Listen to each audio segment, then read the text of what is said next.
Hello friends, இந்த video எடுத்தது Sunday அன்னைக்கு பொதுவாக பார்த்தீங்கன்னா எங்கள் வீட்டில் 2 சமையல் நடக்கும். அது என்னென்னன்றதை இந்த வீடியோவில் சொல்கிறேன் நான். வெல்கம் டு கீஷு சமையல். அன்னைக்கு மட்டன் கொஞ்சம் சிக்கன் கொஞ்சம் வாங்கி கொடுத்துருந்தாங்க. மட்டனை பார்த்தீங்கன்னா எப்பயுமே பிரியாணி தான் செய்ய சொல்லுவாங்க. அதுவும் பார்த்தீங்கன்னா அந்த திண்டுக்கல் ஸ்டைல் பிரியாணியை தான் செய்ய சொல்லிகிட்டே இருப்பாங்க. நானும் குழம்பு வைக்கிறேன், சுக்கா செய்கிறேன்னு சொல்லுவேன், எதுக்குமே வேணான்னுவாங்க. எப்போ பாரு இந்த பிரியாணியே செய்ய சொல்லுவாங்க. எனக்குமே போர் அடிச்சிருச்சு, ஆனால் அதை தான் செய்ய சொல்லுவாங்க. இந்த திண்டுக்கல் ஸ்டைல் பிரியாணி வந்து நான் ஆல்ரெடி வீடியோ போஸ்ட் பண்ணியிருக்கேன், பார்க்காதவங்க பார்த்துக்கோங்க. நான் வேணா டிஸ்கிரிப்ஷனில் கூட கொடுக்குறேன். சண்டே எதுவுமா ஹஸ்பண்ட் வந்து ஆஃபீஸ் கிளம்புறாங்க, ஏன்னா ஷட் டவுன் நடக்கிறதுனால வேலை இருக்குன்னு சொல்லிட்டு கிளம்புறாங்க. மட்டன் சிக்கன்லாம் வாங்கி கொடுத்துட்டு நீங்கள் செஞ்சுட்டு நான் வந்து அப்புறம் சாப்பிட்டுக்கிறேன், எனக்காக வெயிட் பண்ண வேணாம், நீங்கள் 3 பேரும் சாப்பிடுங்கன்னு சொல்லிட்டு ஒரு 12 o'clock போல் கிளம்பிட்டாங்க. அந்த மட்டன் வேக வைப்போம் இல்லையா, அந்த ஸ்டாக் வாட்டர் இருக்கும்ல, அதை வந்து சூப்பு மாதிரி குடிப்பாங்க, அவங்களுக்கு ரொம்ப பிடிக்கும். அதை குடிச்சிட்டு அவங்க கிளம்பிட்டாங்க. நான் வந்து பிரியாணி செஞ்சுட்டு சிக்கன் 65யும் பண்ணிவிட்டு தயிர் வெங்காயம் போட்டேன். மதியத்துக்கு செஞ்சுட்டேன். கொஞ்சம் திங்ஸ் எல்லாம் காலி ஆயிடுச்சு, அதனால் ரிலையன்ஸில் போய் வாங்கிட்டு வரலாம், சாயங்காலம் அரியலூர் போகணுன்னு சொல்லியிருந்தாங்க.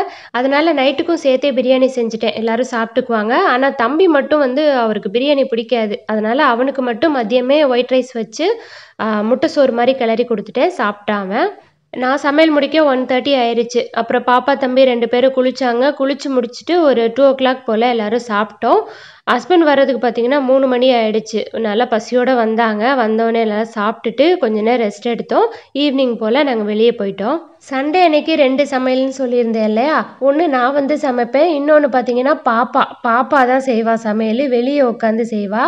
அவளுக்கு வந்து பார்த்தீங்கன்னா அந்த மண்ணில் அந்த மண் சட்டியில் சொப்பு சாமான்லாம் இருக்கும்ல, அதெல்லாம் வாங்கி கொடுத்துருக்கோம்.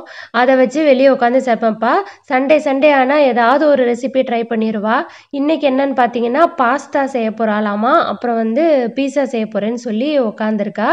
இதுக்கு நடுவில் பார்த்தீங்கன்னா அந்த வீடியோ வந்து ஆல்ரெடி பிள்ளைங்க பண்ணியிருக்காங்க, அது மஞ்சப்பொடியில் பண்ணாங்க. இது பார்த்தீங்கன்னா மிளகா பொடி பண்ண போகிறேன் கொடுங்க அப்படின்னு சொல்லிட்டு மிளகா பொடியில் போய் பண்ணாங்க. பார்த்தா அதுவும் நல்லா தான் இருக்குது பார்க்குறதுக்கு. அவங்களே இந்த வீடியோ எடுத்து எனக்கு காமிச்சாங்க, அம்மா எப்படி இருக்குது, நாங்கள் ட்ரை பண்ணியிருக்கோன்னு சொல்லிட்டு. சூப்பராக இருந்துச்சு. இதை பண்ணிவிட்டு அதுக்கப்புறமா போயிட்டு சமைக்க ஆரம்பித்தா பாப்பா. நானும் சமைச்சு முடிக்க அவளும் சமைச்சு முடிக்க கரெக்டாக இருந்துச்சு. இதுக்கு நடுவில் ஃபோன் வேறு வரும், அம்மாட்ட அக்கா கிட்டேருந்து ஃபோன் வரும். இன்றைக்கி வந்து சண்டேன்றதுனால வீடியோ கால் பண்ணுவாங்க, எல்லோரும் வீட்டில் இருப்போம் இல்லையா, அதனால வீடியோ கால் பண்ணி பேசிகிட்டு இருப்பாங்க.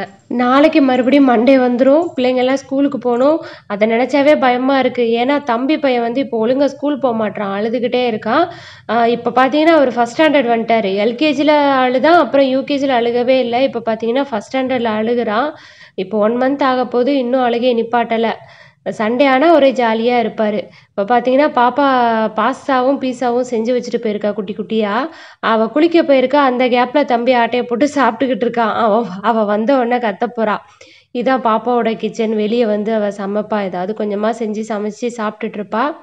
இப்போ எல்லாமே சூடாக இருக்குது, ஆறட்டும் அப்புறம் எடுத்து வச்சுக்கிறேன்னு சொல்லிட்டு எடுத்து வச்சுட்டு போயிருக்கா. இந்த பையன் உப்பு எங்கே இருந்தாலும் சரி அதை எடுத்து சாப்பிட ஆரம்பிச்சிருவான், அவனுக்காகவே தூக்கி தூக்கி மேலே வச்சிடுறது. பாப்பா என்னமோ ஜாலியாக சமைச்சிட்டு போயிடுறா, அதை கழுவுறது நான் தான். அதை கழுவுறதுக்குள்ளே எனக்கு பாதி உசுறு போயிடுது. ஆல்ரெடி பெரிய பாத்திரம் இருக்குது, அதை கழுவுறது கூட பரவாயில்லன்னு தோணுது. இந்த குட்டியோண்டாக இருக்கிறத கழுவுறது கஷ்டமாக இருக்குது. நான் யூஸ் பண்ணிகிட்டு இருக்க இண்டக்ஷன் வந்து ரிப்பேர் ஆயிடுச்சு. கிட்டத்தட்ட 8 வருஷம் எனக்கு கை கொடுத்து உதவிருச்சு, நல்லா வேலை பார்த்துருச்சு. இதுக்கப்புறம் அது வந்து ரெஸ்ட் எடுக்க போகிறேன்னு விட்டுருச்சு. நான் இனிமேல் தான் புதுசாக வாங்கணுமாட்டிருக்கு, எடுத்து ஓரமாக வச்சுட்டேன். சாட்டர்டேவே இந்த பிள்ளைங்க 2 பேருக்குமே ஹோம்ஒர்க்கை முடிச்சிருவேன். சண்டே ஆகிட்டா இவங்களை கையிலேயே பிடிக்க முடியாது. ஹோம்ஒர்க்காக புக்கையை கூட தொடவே மாட்டாங்க சண்டே அன்னைக்கு.